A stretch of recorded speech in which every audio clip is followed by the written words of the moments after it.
మకర రాశి ఫలితాన్ని చూద్దాం. ఈ 24లో గ్రహాల యొక్క సంచారం అంటే ఇక్కడ ప్రథమంగా గురుకేతువుల యొక్క సంచారము, శని రాహువుల యొక్క సంచారం బాగా బలంగా తీసుకోవాలి. అయితే ఈ శని రాహువులు మకర రాశికి పెద్దగా యోగించకపోవచ్చు. ఎందుకంటే శని ఏలినాటి శని దోషాన్ని ఇస్తుంది. అటు రాహు తృతీయ స్థానంలో ఉన్నప్పటికీ మీన రాశిలో ఉన్న రాహు యోగించకపోవడానికి అవకాశం ఎక్కువ ఉంటుంది. ఎందుకంటే శనివత్ రాహు కాబట్టి. భాగ్యంలో కేతు ఉన్నాడు. కేతువు అనుకూలత, గురువు యొక్క అనుకూలత 5వ నెల తర్వాత ఉంటుంది. ఈ మకర రాశి వారికి ఆరోగ్య సమస్యలు ప్రధానంగా ఇబ్బందిని తెచ్చిపెడతాయి, లేదా స్థాన చలనం ఖచ్చితంగా జరిగే అవకాశం ఉంది 2024లో. ఉద్యోగంలో మార్పులు లేదా ఉద్యోగం ఊడిపోవడం, ఉద్యోగం ట్రాన్స్ఫర్ అవ్వడం, ఎనీ చేంజ్ ఉద్యోగంలో జరుగుతాయి. అంటే ఏదైనా ఒక చేంజ్ అయితే జరిగే అవకాశం ఉంటుంది. అది జీతము పెరగడము లేదా జీతం పెరగడము అని మాట ఎందుకు వాడానంటే వాళ్ళ జాతకంలో కర్మదోషం లేకుండా వాళ్ళ దశ అంతర్దశ బాగుంటే జీతం పెరగొచ్చు. 90% అయితే ఉద్యోగం ఊడిపోవడము లేదా ఉద్యోగంలో మార్పు, స్థానచలనం అవ్వడము, లేదు వాళ్ళ ఉద్యోగ విషయంలో ఒత్తిడి పెరగడం, ఏదో ఒక మార్పు అయితే లభిస్తుంది. అలాగే వ్యాపారం చేసే వాళ్ళకు మధ్యమంగా ఉంటుంది, మరీ బాగుంటుంది, అసలు బాలేదు అన్నట్టుగా లేదు. భాగ్యస్థానంలో కేతు ఉన్నాడు కాబట్టి మధ్యమంగా ఉంటుంది. ఈ మకర రాశి వారికి గురువు యొక్క అనుగ్రహం ఎప్పుడైతే ప్రారంభమవుతుందో అప్పటి నుంచి వీళ్ళకు బాగుంటుంది, బ్రహ్మాండంగా ఉంటుందని చెప్పాలి. మకర రాశికి 6వ నెల నుండి గురువు యొక్క పరిపూర్ణ అనుగ్రహం ప్రారంభమవుతుంది. ఆ 6వ నెల ఎప్పుడైతే వస్తుందో అప్పుడు గురువు మకర రాశిని వీక్షణ చేయడం, గురువు మకర రాశి పైన దృష్టి పెట్టడం, మకర రాశిని భాగ్య దృష్టితో గురువు ఎప్పుడైతే వీక్షణ చేస్తాడో అప్పుడు వీళ్లకు రాజకీయ పరంగా, ఆరోగ్యపరంగా, వ్యాపారపరంగా, ధనయోగము, ఇతరత్ర యోగాలన్నీ సంభవిస్తాయి.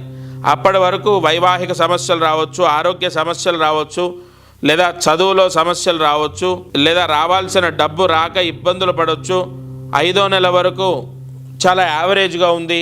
5వ నెల తర్వాత మకర రాశికి అన్ని విధాలుగా ఒక గురువు మారడం ద్వారా గురువు యొక్క అనుగ్రహము, అలాగే గురువుకి లాభస్థానంలో ఉండి రాహు కూడా యాక్టివేట్ అవ్వడము, రాహు యోగించడము, ఒక్క శని తప్ప మిగతా గ్రహాలు మకర రాశిని కాపాడుతాయి 6వ నెల నుండి.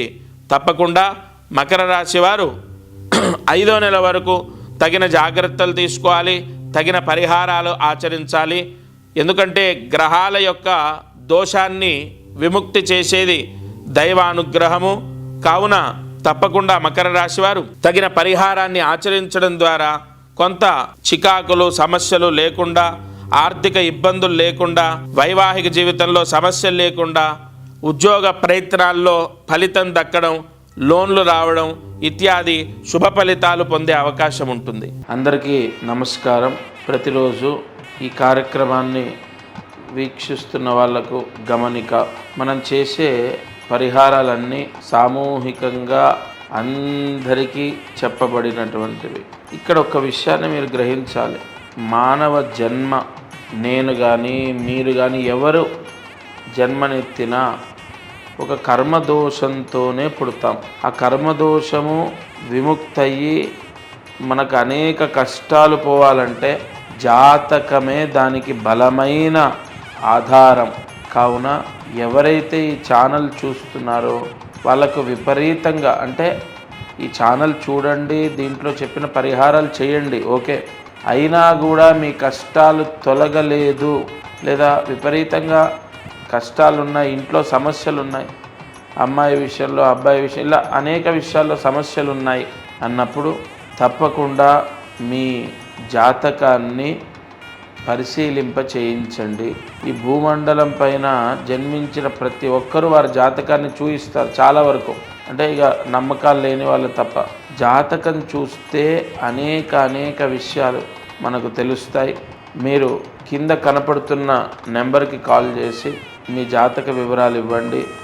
తప్పకుండా నేరుగా నేనే స్వయంగా మీతో మాట్లాడతాను. జై గురు దత్తాత్రేయ.